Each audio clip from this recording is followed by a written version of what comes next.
jaaliyada ka soo jeeda maamulka Khaatumo isla mar ahaantaasina ku nool dalka dibadiisa ayaa waxa ay fariin adag u direen maamulka Puntland oo wada qorshe uu deegaameen uu kaga sameynayo deegaanka bixin oo markaasi ay leeyihiin dadka reer Khaatumo. wasiirka wasaaradda maaliyadda Puntland ayaa dhawaan shaaciyay in deegaanka bixin la geyn doono kantaroolka waqooyi ee Puntland kaasi oo sheegay in kastamka laga dhigi doono deegaankaasi bixin. odayaasha waxgaradka iyo guud ahaan bulshada ku nool gobolka Sool ayaa sheegay iyagu inaysan u dulqaadan doonin in deegaanka bixin kantarool ay keensato Puntland maadaama uu yahay deegaankani deegaan ay leeyihiin dadka reer Khaatumo. jaaliyada ayaa geestooda waxa ay baaq u direen dadka reer Khaatumo oo ay sheegeen in maamulka Puntland dhul durugsiga uu doonayo ay ka jawaabaan jaaliyadahaana ay si weyn uga qayb qaadanayaan sidii deegaankaasi looga hortagi lahaa in Puntland ay deegaan cusub ama kantarool ay ka dhigato. عليكم ورحمة الله وبركاته. مقعد جبال حسن حميد بدونيها غير خاصمة قبل كما تشوفت كنت مريتها وحان طبعا إن هلكن كعدوية كنت حوين كاللي يلاحظوا بسم في واعو يعني لا تسوى حيث كانوا قبل كسول قبل كسول قبل كالنزال وحيث كانوا يجين حتى أصحى وأنا وقت بدل كريم dadka ku yimid Puntland iyo agagaarkeeda ama dadka la halmaala deegaanka degan ma dhisan karaan dhulkaas lama deegaamin karo dhulkaas waa dhul faalaataana oo kama dhacana xoolahaasi ku soo saar badan yihiin oo daaqeynimadaas ku wacan tahay deegaan loogu kala gelin weliga xoolo la daaqsanayay haddii deegaan laga sabana mar hore laga dhigay haddaba kooxaha garwadeenka u yahay Cabdiraxmaan Faloole iyo maamulka Puntland iyo dadka reer Puntland oo dhan ama kuwa shaqaalaha u ah barakacayaasha shaqaalaha u ah u shaqeeya Puntland iyo gobolada Sool iyo Soomaaliya waxaan ku oranayaa ka fiirso intaadan falin fadlan garowe looma sugin karo dhulka gobolka Sool ma shaqeynayso arrintaasi mana ogolaan doono nalana maqsuumayo waxay Soomaalidu ku macmaacdaa inta nabadda joogto ayaa ninba laba nin oo dadka hawshaas ku hawlan oo waantooda dadka reer SSC ee dhulka degan waxaan ugu baaqayaa inay dhulka ilaashadaan oo ka ilaashadaan cadowga dibadeed ee reer Puntland iyo cadowga gudaha ee gacasaadka lana Puntland ciddi doonaya ha ahaado walaa wasiir walaa xildhibaan walaa sarkaal ciidan walaa mid madaxduuba walaa mid wadaada inay ka ilaashadaan waxaan leeyahay walaawanayow waa dalkaagii annagana wixii aan ku yimihoo u baahanba soo waraysa السلام عليكم ورحمة الله وبركاته والسلام يا بعض الصحافة سكرية يا أنت لها المعشاء الصحافة وعن السلام يا سلام إسلامك وعن سلام يا دمان مدة الصوماليين وعن سلام يا مدة إسسي ريخة وملكة الجوال عدد التنبيه هو وصول الغطي ليلة هذه كسر ترى الله ما تعكره قفل بنا ينا الله ما تعلم عليك كره كل يوم أنا أسكو على قوة يجري كل هذا إنه بدي كمان عظم kuwa hawshan wada ee dal radneeya ay dabcayeen deegaanow Soomaaliya deegaankaas socon maayo 3 goor hore laga wada hadlay maanta soo maalintii asayda la qaadi lahaa waana maalintii garow la tagi lahaa wax badan baa dalka iyagu marba madaxweyne Maxamuud Suleymaani Cabdilaahi Yuusuf baa yimid oo dhul baa la qabsaday Cabdi Muuse yimid oo dhul baa la qabsaday Forola yimid oo dhul baa la qabsaday Cabdiweli baa yimid oo dhul baa la qabsaday kadare yimid kadare هذا الوضع والله العشان يا رجال إسكانه إيدنا معها لما تجي كرو لما نجلس كرو كنت تاوي أنت عادية كل شيء كاين سنة وحكوا ما كان إذا كي الدولة المنظمة بسير بودلان أود الواحد نقطتين ريخة بكسر ورجع للسطور تعرفت أنت تاوي ده كذا ناخد ركضه فلا حباب ويرتين وكنا متقشين قريلاد ويرتين وكنا متقشين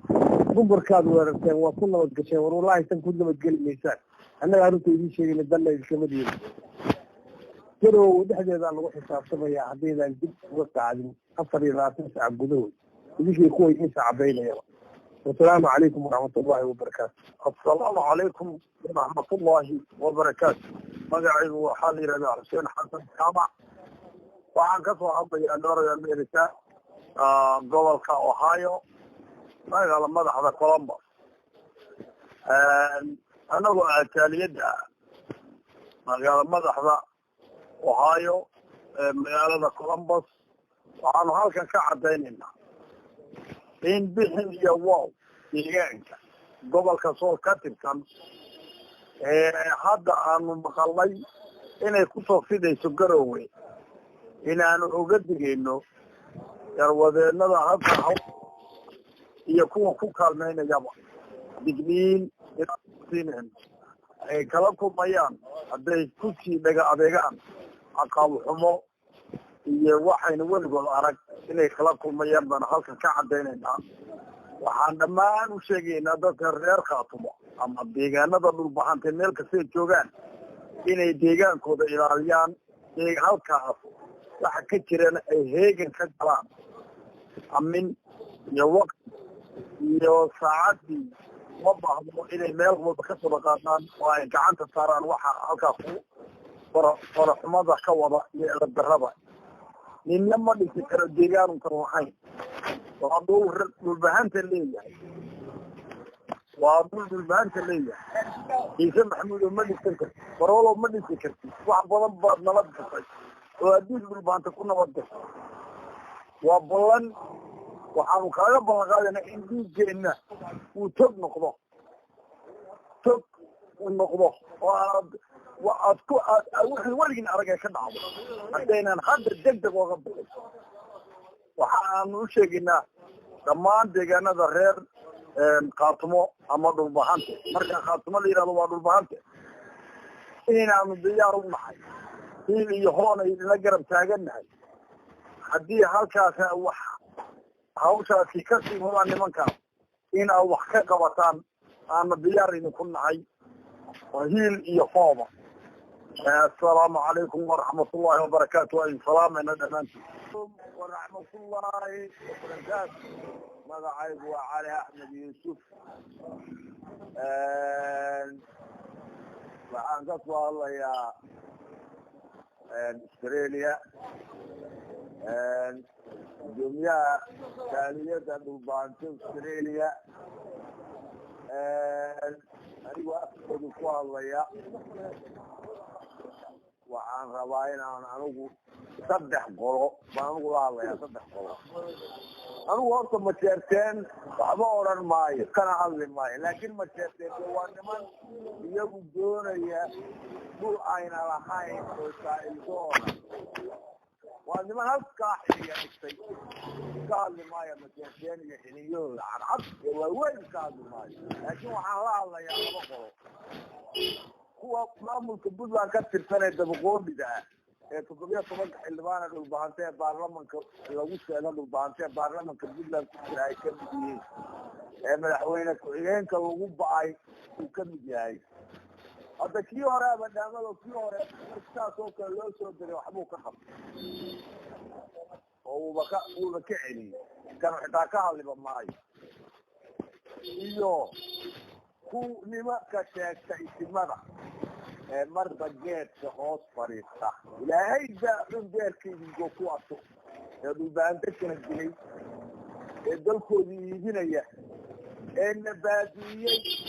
kuwaasaan 2 qolo horta idinka 3 qolaan la hadlaya iyo shacabka dhulbahante. horta nimankiina ku jira xukuumadda Puntland sheegto hawshiina waad gabteen, xitaa afku marba wax taraa. ninku ma aha inaad xaakim noqoto, nin aad kula mid oo in adeerkaa waad simantihiin oo xiliyaha uu leeyahay oo kale aad leedahay inaad sida dumarka uu kula dhaqmo maaha. war ka hadla arrintan, ilaa dhul masheerteen nagama dhexeeye, ma wadlihin dhule. mar walba dhul baa ilaahay dejiyo makasiiyey. arrintan ka hadla. kuwa xukuumadda ku jira Axmed Karaas ugu horeeyona war arrintan ka hadlo hoos u eego. ودلدلة كل عصا كلا يسمى kuwa ismada sheeganayo ilaahu idinka waxaan idin gudbaya ilaahu maanta ala khale ama qaabkiisa hawl oo guul baante ilaahu ma aragta waxa samaysaa markaas baantana way idin idinku xaaladiina waa waadax leeyihiin shacabka dhul baante dhul baante weyne baan hal qodob oranaya dhul baante weynow horta dhulka waynu wadaleen ilmaadaya ilaahay baana inugu abuuray qabiil Soomaaliyeed oo maanta dhulkiisa marba qoro socodooynayso aan inaga hayna ma jiro war dhulka nafta iyo maalka aanu dhulka ku dagaalamay oo aynu rag iska celin oo la qaybsan oo aynu majeerteen iska celin oo aynu saaq iska celin ilmaadaya oo xabada hal digo nafta hal duuro nafta على الحجاب يجوا مركز سرية وحوي شوفوا عيسارة تدعوا نعم ورهم كان دعوا في المدرسة والله معمول بيناتهم أنا وأنت أصلا بانطور يا بسم الله الرحمن الرحيم وإذا ورسلام يا بعد صحابتنا والسلام يا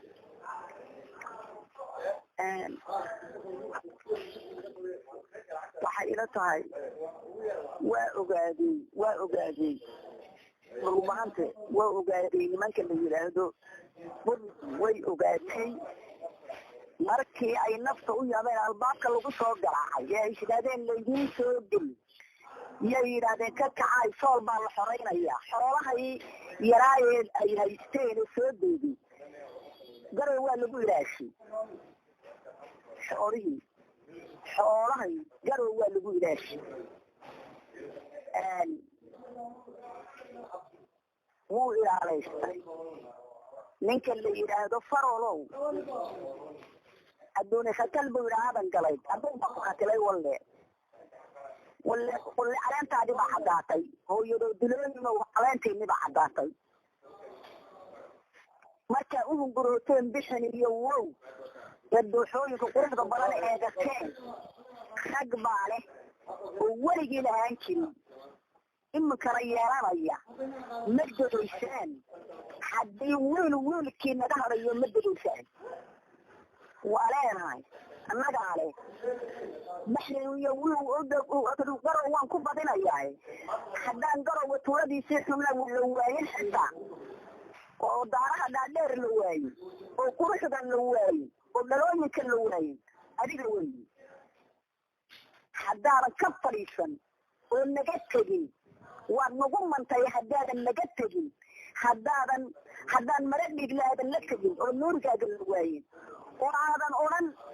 markaan tamartahayay kalaan waayin haddaadan odhan haade waad ogaan doontaa dhulbahante anigu waxa kugu dhacay garan maayo waxa ku dhacay ka kaca fadhiga markay taaliyo markay tugan tahay wasal doono looma kala tago ka kaca fadhiga baan ku dhigi ka kaca waxa la hada wixii hiriyo hoona way dul garab taagana xoolihii garowa lagu ilaalinayo marba in la qolo hebla keentay la lahaana hura ragga oo u geeya xoogana hura xabada hura xoolaha hura ka kaca fadhiga wardalkii weligan iyo awoowayaasheen iyo ehelkeenu ku gaboobay eedaadaanu ku gaadinay ilmaheenu u aadayo war sidee farole u degaa ee ugu hungurooday ummadda meel ka soo galaa farole iyo ilamadiisa hooyadoobilooyinka ah la dee xarujiya oo ka kaca fadhiga debed iyo gudob maanta ka kaca fadhiga dalka abaale magaxumada naga dhaqa magaxumada war geeridu marba dhimanaysaana naga dhaqa magaxumada waxaa la yidhaahdaa indisa axmed maxamed indisa cawshaan baan ku magac dheerahay waxaan ka hadlayaa minnesota ka hadlayaa waan idin wada salaamayaa marwo iyo mudanayaaka waan idin salaamayaa inta meesha isugu timi oo dhan waan salaamayaa waxaan ku salaamayaa salaamta islaamka assalaamu calaykum waraxmatullaahi wabarakaatu halkan waxaan usoo galay umuurtan socota iminka ee loo maaraayahay saha loo qaado aan lahayn ee aan wejiga lahayn ee foolxumada ah ayaan ka hadlayaa anugu kala qaadi maayo maseerteen nimanka maxamuud saleebaan la yidhaahdo ma kala qaadayo waa saddex xukun saddexdaa nin ee maseerteen xukuma ma kala qaadayo waxaan u sheegaynaa dalka annagaa leh iyo sanaad annagaa leh dhulbahantaa leh kool iyo sanaad baa laydinka taaglayahay waxaa la yidhi ninbaa wuxuu yidhi yaa wale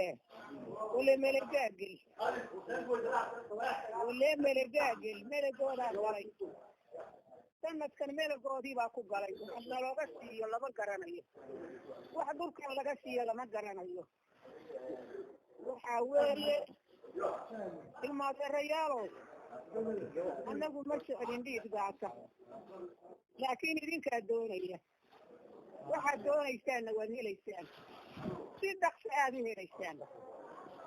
dalka iyaga nooga baxa meesha aad soo qasheen haybsanina oo ha ku hawoonina oo ha ku hindisina inaad dalkan qaadataan sool iyo sanaag waa baabacadaa soo tama ka soo baxeen inaad qaadataan oo ku gamacdaan waa habeen xalay tegey waxaa ka sokeeya xinjiro dhiig leh ayaa ka socda dalkan annagaa iskale dhulbahantaa leh haatubaa leh dhulbahantaa leh kuwa dhulbahanta ee la socdow waa idinlu goynayaan wallaahi waa idinlu goynayaan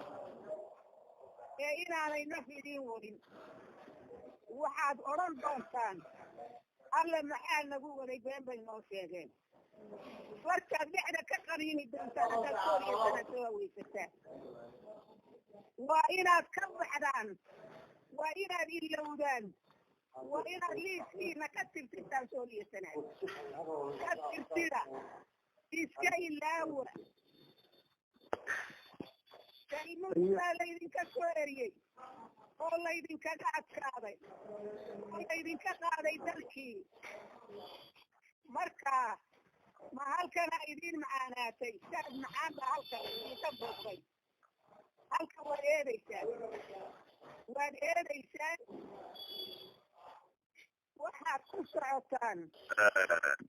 anigoo ah cabdulqaadir axmed maxamed ora magaca dheer kunarsindoon ahna afhayeenka united kingdom ee wadankan ingiriiska iyo magaca guddoomiyenimada tumo wadankan ingiriiska waxaan ka hadlayaa amuurtatan arintatan bixiyo wow ee soo noqnoqotay nimankan ciise maxamuud layidhi aranjan baa la yidhahda farole dabada ka wado uu rabo inuu soo fidiyo gobolkan nugaal uu kusoo fidiyo gobolka sool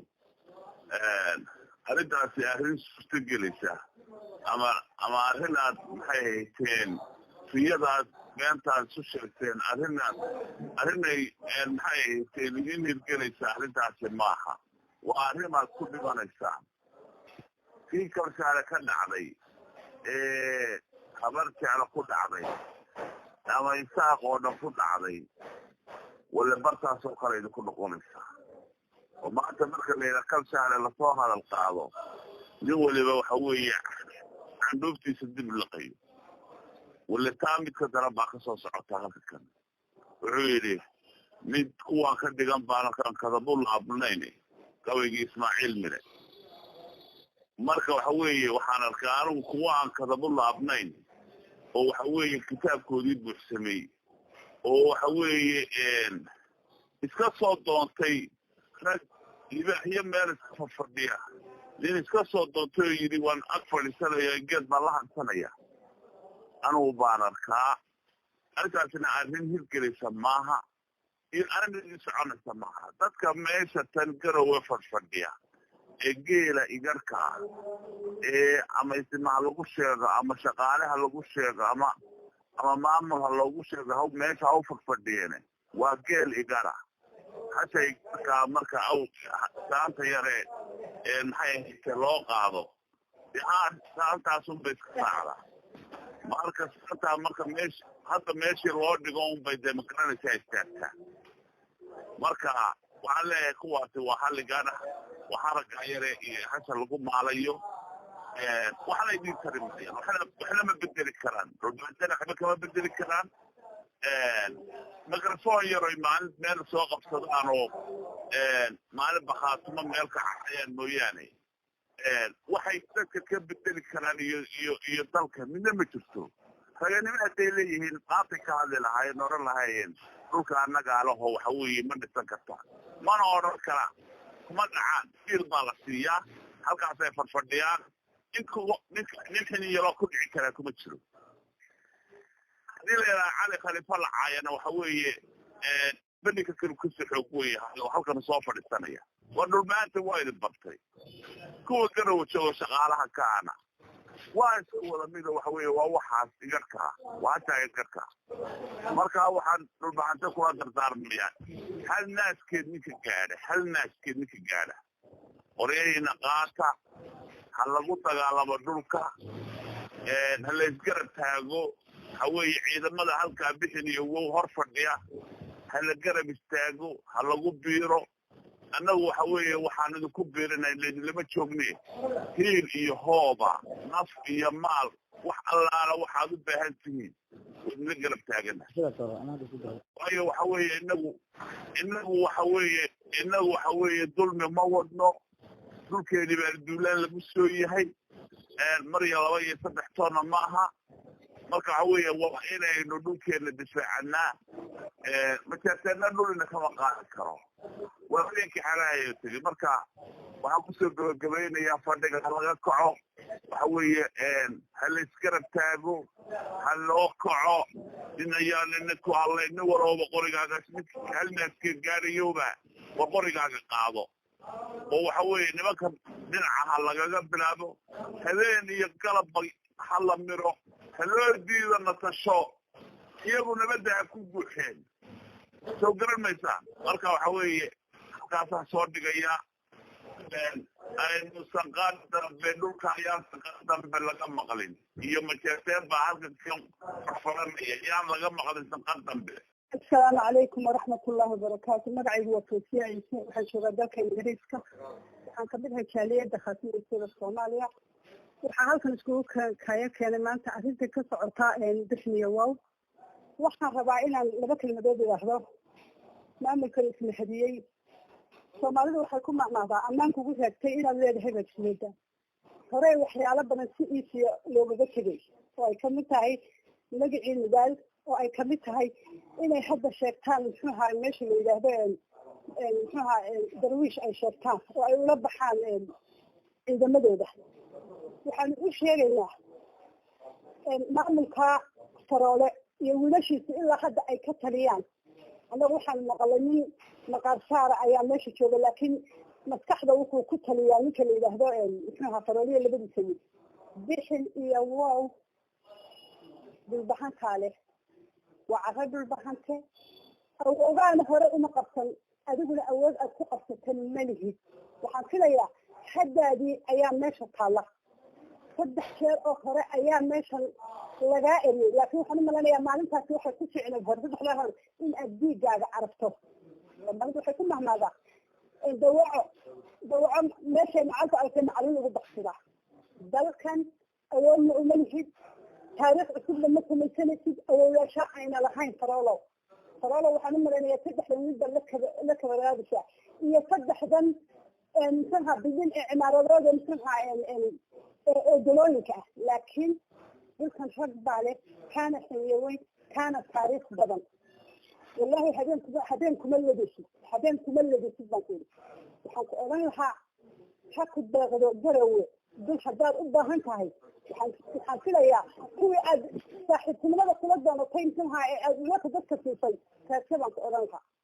intaa isaga intaasa kaga gudbaya waxaan ku odhanayaa dadka u dhashay gobolada SSC ama la yidhaahdo Khaatuma State of Somalia ama dhulbahanta magacay doonaan isugu sheega anigu waxaan oran lahaa nimayho waxaa tihi ummadda keliya ee maanta qarni 11 ama muxuuha 2019ka sida Faransiiska labada dhinacba laga qoto ma garanayo waxa idinku dhacay anigu waxaan idin lahaa taariikhdii ayaad rabtaan awoowaashiin idin sameeyeen inaad musaxdaan taariikh cusub ha u sameynina darbihiina iyo dalkiina ha u sameynina ka kaca meesha iska celiya Soomaalidu waxay ku maamadaan inaan shantaadu kaa reebin sharci kama reebo waxaan leeyahay waanu idinla garab taaganahay hiil iyo hooba ka kaca ilmaadeeraya dalkan from to house to nidaal baale magaca nidaal iyagu madaxa innagaale waynu ka soo ceshanaynaa insha allah bismillahi kariim waana idin salaamaya waana idin garab taaganahay kaca ilmaadeeraya soosa faroole iyo saddexdiisa wiil iyo ninkan muxuuha uu saarayay heshiinka faroole kuusta dhulka rabin uu leeyahay kuwa waxaan sheegayaa shooga meesha ee ka shaqeeya muxuuha dee waxawey hindiduba way tagtaa hindiya oo hindiga way tagaan baleeya dili raggan ka shaqeeya shaqaalaha ah warxiliya isku yeela isku adduunyada waxaa ugu qaalisan rag iyo dilba ugu qaalisan caalamka naftiina u huray dhulkiina waad u hurtaanba meesha la taado magacaale buuraha xasan jaamac weeyaan oo kasoo hadlaysa dalka ingiriiska magaalada London waxaan salaamayaa Zakariya Suxufi iyo dadka oo dhan iyo ummadda Soomaaliyeed oo dhan khaasatan dadka reer Khaatuma meel ay joogaanba waxaan ka hadlayaa dhulkan maxay ahaydeen looga taaglayahay Mr. Faroole iyo groupkiisa Faroole group yaa aadan galay ruuxu yiri adduun khatal buu yiri adduun khatal marka adduun khatal si Faroole ku sugan tahay tuuladan yara laga dhisay burcad badeeda ayaa doonaysa goostaan inay noqoto insha Allah way noqon doontaa yaa adoo darayaysan gaajo hadduu deeq ilaah ku siiyo haddaad darajii xil qaado daruuraha hadduu ku geeyo dushu ka eegaya duca la yago rasulay kibirka waa lagu dumay kiibaa ku haysata afwalinjow burcad badeedii markay dhamaatay iyo lacagtaad ka urursan jirtay ayaad idinka u soo jeesatay dhul rabiyo yahay laakiin la yaab malihido calaaqaad male waa inuu carun ka daata haddii maalin lagu kululayn lahaa sida galmudug idiin gashay ee kuma idaan soo faqataanteen laakiin sumallah halkaa idinku xidxiran sumallo ayaa halkaa idinku xidxiran oo la dhulka Puntland baa iskale markaad magaca nugaal qaadateen ayaad maxay ahaydeen ayaad ismahadiseen aarinkan baad la baxdeen kibir aarinkan idinkoo ka metelaya maxay ahaydeen magacyadii dhulbahanta taa u koobiyeynaysan fardajan baa laga balbaxay aarinkan magacii nugaal baad qaadateen baawish baad qaadateen all this isku mahadiseen iyo dee wax nasakhan oo idin fadhiya halkaa no more ay shaqaynayso dhulkan taariikhdii tawaad ay Faroole xanuun horay lagu soo baday baana hadda ay ku degan tahay dhulka iyaga oo ku daba dhigay laakiin waa taad eedi lahay ya taariikh hore diidanaysa laakiin waa taad eedi lahay waxaan ku leeyahay gabdhaha kugu filan wallahi gabdhaha kugu filan ciise riyoolo haddaan meel fariisan gabdhaha idinku filan iyo afwalinta group ka fariista dhulkan ilaahay baan ku dhaatay gabdhaha dhulka idinku filan ka fariista haddaad rag weydeen oo meelaha sumalada idinku xidhanin aad meel ku oogteen adeer dad ismaydaan arag weli idinka intaasaan Faroole group oo idinku dhaafaya maxay ahayd hana ku talagelin inaad ku lidaan dhulka reer Khaatuma marka maxay ahayd waxaan leeyahay sida duuye aan helay damiirkooda nimankii riyaha daasin jireen duuye kala haysan Faroole iyo dirkiisii miyaa degay dhulkeena waxooyinkii iyo miyay kaga gidaysteen ma dareen la'aan baynu nahay yaabtay dunidii ma dumaal sideedii ayaan diiday odhan weyne ma daraahin baad qaadateen daayay hadalkii ma duqii Faroole idin yiri weydin dilayaa taariikh xun baa daawacdeen oo waan damqanayaa ragga derisyadiinii dalkoodii ragga derisyadiinii xigdiyad degeladoodii keenigay kusoo wada dugteen oo daca la goosteeni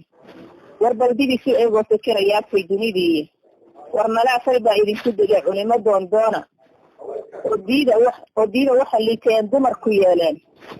afdalintu hooyadii dile yaanu idin doorsan السلام عليكم ورحمة الله وبركاته. صحافة والسلام يا وعبد الرحمن حسن يوسف اللي كان هذا عندك سؤال يا دكتور مريكا قلت من الصورة الدورة يا إنا كعملو بيبدأ اللقوي هاللي بكفراء باليدور ريين غير خاصمو لابد قضب عن كعملو من وفروا لي كروبكا uu wato midna waa dhulbaanki farolow waxaad ku nabad gashay haddii maayo ama majeerteenowba ama maxamuud saleebaanowba waxaad ku nabad gasheen dagaaladii hore ah haddii maayo weerarkii dhici aad qaadeen iyo raggaad layseen raggaad ka layseenna waydin ogyahay waad ku nabad gasheen haddiidaan ku nabad gelin mar damba maydan soo damaacideen waxaad ka ogaataan inta idinla joogta haddii biid maayo aada u laalaadiseen badaga inaynay dhulbahanka la kelin hadday garaad yihiin hadday ikil yihiin hadday xildhibaano yihiin hadday wasiire yihiin ma matelaan dhulbahante idinkayimika dhul la idinma siin karaan dhulbaantana dhul idin kala goyn karaan ujeedada aad u socotaana waynu fahmaynaa aada gobolka soolka ku yeelateen oo khayraadka aada ku dhawaateen oo khayraadka aada ku muranteen u socotaan ala idin leh khayraadkana rag baa leh dhulkana rag baa leh waxa idinka soo horeeyaana waa rag waana idin diyaar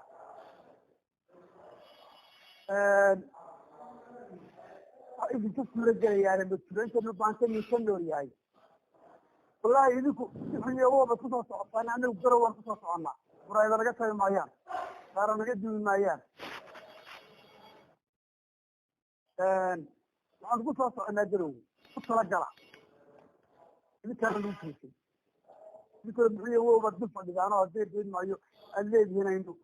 durug samayno seen khayaalka iyo sidaalka haddee beed maayo ugu dhawaano ma suura gelayso dadka rag baa leh waana u joognaa waana u noolla ama dibadaan joogno ama gudahaan joogno isku mid baanna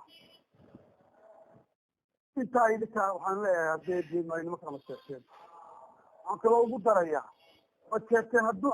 caqli u noqday faroole oonu caqligiisa aragnaa aan caqli ka dambeeya haba jirin oy muuqatay inaan caqliba ka dambayn faroolo rag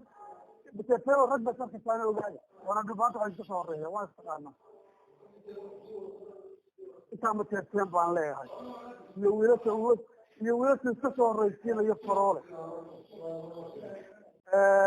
dhulbaantana hal baan leeyahay oo dhulbaanta waxaan leeyahay ee laydinku yimi gurigiini baa laydinku yimi oo khayraadkiini baa laydinku yimi oo waxaa lagu socdaa waa hantidiina iyo khayraadkiina xoola daaqeen laguma socdo waxaa lagu socdaa waa hol iyo kuleedihi ujeedo kaloo laga leeyahay meeshan ma jirto faroolana ujeedo kale male aan soo marna ka soo galo haddee beed maayo bari iyo hawl marna ka soo galo nugaal waxaa u samaynaya jeertan waa u dhan yahay talada ah afartii madaxweyne ka horeeyey ee isma bedelayay iyo kaa ugu dambeeya iyo faroolo haddee beed maayo kursi walba ku haysta si fadhiista oo ka taliya meesha wax qabtana aan lahayn waxay ku socdaan waxa weeye siyaalki waa khayraadkiina dabeeciga iyo dhulkiina hadday dhulka helaanna khayraadkii hele waxaa lagu socdaa waa intaa sahma oo garta iska qabta annagu haddaanu qurbad joognahay wayskiin garab taagana wayskiin garab taagaynaa naf iyo maalkoona idinkala hari mayno idinkala laxajaclaysan mayno ولقي ودي جرب تاجمين أول ودي جرب تاجمين هذا ودي جرب تاجمين أهم برنينا عليها وان حسين بتوسان كعلي النمك ما أنت هدي الدحن يووق الصلاة رتوح له بهيسا هل مصحبنا وهله الصوت التياوي مر بساجة صوت التياوي حوض ينقال نبانت دو مكان لها حوض يدول الشوغة يكن نقال شوغة هو سكمت كم دولة وعدوا كم دولة واستعلية واستقبطة ونبانت لما حمد سنين يلا حمد أطول الحمسين ونمانك لك شوغة نمانك لك شوغة فرولي يجروي واحد نبانت سمين يا الله قواسي يعني حفظ أخبار رئيسية وكذا جبت الحبس بالي قبل